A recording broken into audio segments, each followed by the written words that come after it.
할렐루야. 3월 4일 매일 성경 묵상 가이드입니다. 오늘 말씀은 누가복음 8장 40절에서 56절의 말씀입니다. 한국 사람들의 문화 가운데서 빨리빨리라는 문화가 있습니다. 빨리빨리를 왜 문화라 했느냐 하면 문화라는 것은 오랜 세월을 지나면서 형성되는 의식이기 때문입니다. 빨리빨리도 어느덧 한국의 문화에 자리 잡았습니다. 해외여행을 가신 분들이나 가끔 TV에서도 나오는데 외국의 유명 관광지 같은 데 가면 한국 관광객들을 위해서 한국어로 안내하는 그런 분들이 있다는 걸 보셨죠? 언니 빨리빨리, 오빠 빨리빨리 뭐 이렇게 말들 하는데, 이렇게 나이 드신 분들에게 언니 오빠 라고 합니까? 빨리빨리 하니까 막 어른들이 정신없이 끌려가서 먹고 사는 것을 볼 수가 있는데요. 생각할 기회도 안 줍니다. 빨리빨리 오라는 거예요. 빨리빨리. 그들도 한국인들이 빨리빨리 하는 걸 아는 거죠. 자, 오늘 말씀에 이중적인 사건에 중첩이 되는 그런 기록이 있습니다. 이런 한국의 빨리빨리를 먼저 생각을 해볼 수 있어서 제가 그런 이야기를 먼저 했는데요. 이제 말씀을 한번 보겠습니다. 40절을 시작하면서 예수님께서 다시 건너편 유대 지역으로 돌아왔습니다. 무리가 돌아올 때 환영을 했다라고 합니다. 어제 건너편 그라사인의 땅에 갔었죠. 거기서는 오직 한 사람을 구원하고 이렇게 다시 돌아온 거예요. 한 영혼을 위해서 그 멀리까지 가신 것을 보면 참으로 구원의 은혜가 아닐 수 없습니다. 우리나라 초기 선교가 시작되었을 때도 그랬거든요. 선교사 한 분이 큰 넓은 지역을 걸어다니듯 하면서 막 복음을 전하는데 한 영혼을 구원하기 위해서 하루도 산을 넘고 물을 건너 수십 리를 갔다는 그런 이야기들이 남아 있는 겁니다. 저도 지금은 김해에서 울산까지 매 주일마다 갈 때 70km, 올 때 70km, 이러면 140km죠. 이렇게 왕복을 하고 있습니다. 그렇게 함께 가서 예배드리는 게 은혜인 거예요. 예수님이나 선교사님들에게 결코 비할 수는 없지만은 왜 가는 걸까요? 은혜가 없으면 못 가는 거죠. 저도 속히 어떤 사역지나 개척을 할 수 있도록 여러분들이 기도해 주셨으면 좋겠습니다. 자, 그렇게 예수님께서 그라사인의 땅에 갔다가 다시 돌아오셨을 때에 그렇게 배척했던 유대인들, 그렇잖아요. 그전에 배척을 했잖아요. 그렇게 배척했던 유대인들이 갑자기 환영했다고 40절에 나오는 거예요. 분명 무슨 일이 있는 것 같아요. 아니나 다를까 회당장 야이로의 외동딸이 죽어간다는 소식입니다. 그때 예수님이 다시 오셨으니 그들은 예수님을 환영하면서 빨리빨리 자기 집에 와서 죽어가는 이 딸을 살려주기를 엎드려 간구하는 거예요. 그렇게 예수님은 인파에 밀리듯 회당장 야이로의 집으로 향합니다. 그런데 도중에 사건이 하나 발생을 하죠. 바로 12해 혈루증으로 고통을 당하고 있던 한 여인입니다. 회당장 야이로의 집에서는 지금 딸이 죽어간다고 급하게 예수님을 모시고 가는 그런 상황인 거예요. 그런데 그 여인이 예수님의 뒤로 와서 옷가에라도 손을 대면 고침을 받겠다라는 믿음으로 예수님의 옷자락에 손을 댄 거죠. 예수님께서는 그때 바로 멈춰 서시고는 가던 길을 빨리빨리 가야 되는데 바로 멈춰 서서는 내게 손을 댄 자가 누구냐 찾으십니다.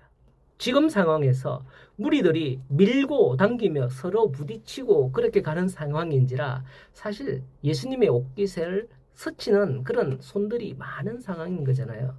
혹시 보셨나요?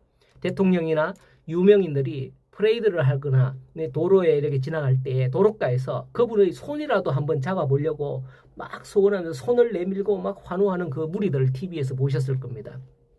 예수님께서 이처럼 길을 가실 때 그분의 손, 심지어 옷자락이라도 만지고 싶은 이들이 그만큼 있었을 것이다 라는 뜻이죠. 베드로는 이것을 알고는 베드로가 이르되 주여 무리가 밀려들어 미나이다 라고 그렇게 대답을 하였던 겁니다. 하지만 예수님께서는 아니다.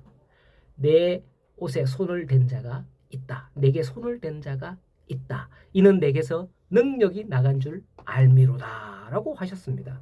참 신기하죠. 예수님의 선언이 없이 예수님의 옷자락에 손을 대기만 했는데 예수님께 능력이 나와 그를 치유했다? 이거 대단한 뉴스입니다. 어떻게 해서 이런 일이 발생할 수 있었을까요? 만일 그렇다면 우리가 지금이라도 그렇게 될 수 있다는 거예요. 왜? 예수님은 성천하셔서 이 땅에 실존하지는 않으시지만은 예수님의 남기신 무언가를 잡으면 그렇게 되지 않겠느냐라는 말입니다. 이 예수님의 어떤 하신 말씀 같은 거, 그런 거 말이죠. 이어지는 상황을 보세요. 여자는 숨길 수 없음을 알고 예수님 앞에 엎드려서 자기가 손을 댄 이유와 나은 것을 모든 사람 앞에서 말을 하기 시작을 합니다.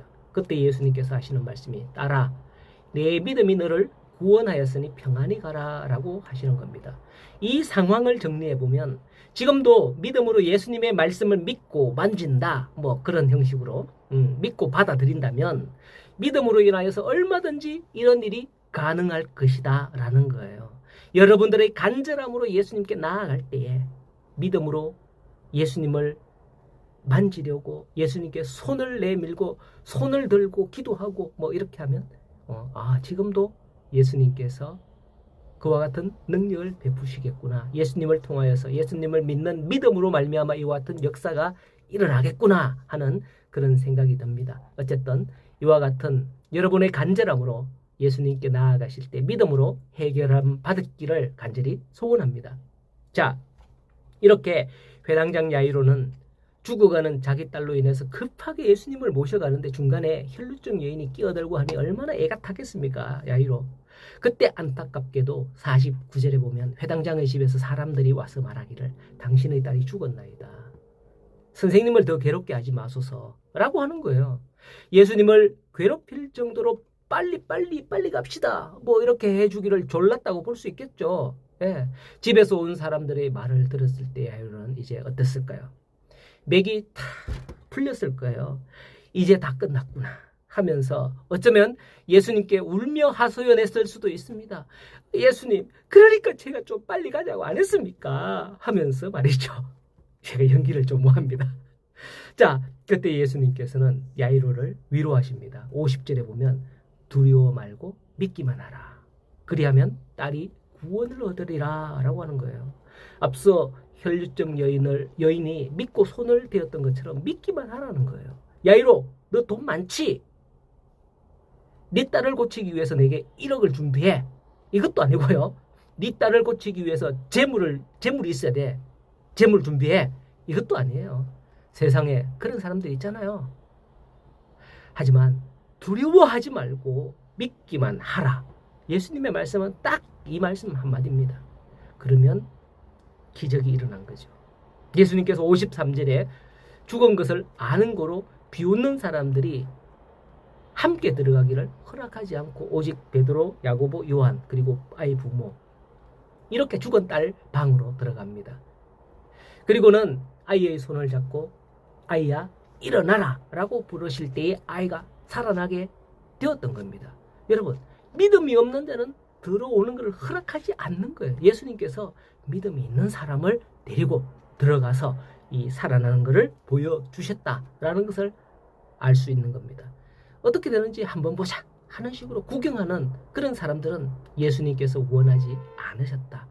그들은 허락하지 않으셨다라는 겁니다.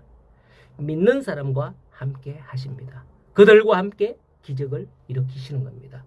오늘 여러분 믿는 자입니까? 그러면 믿음으로 나아갑시다. 그러면 예수님께서는 여러분과 함께 기적을 일으키실 줄로 믿습니다. 그러면 저와 여러분의 삶에도 기적이 일어날 줄로 믿습니다. 오늘 주와 함께 나아가는 믿음의 사람이 다 될 수 있기를 간절히 예수님의 이름으로 축원합니다.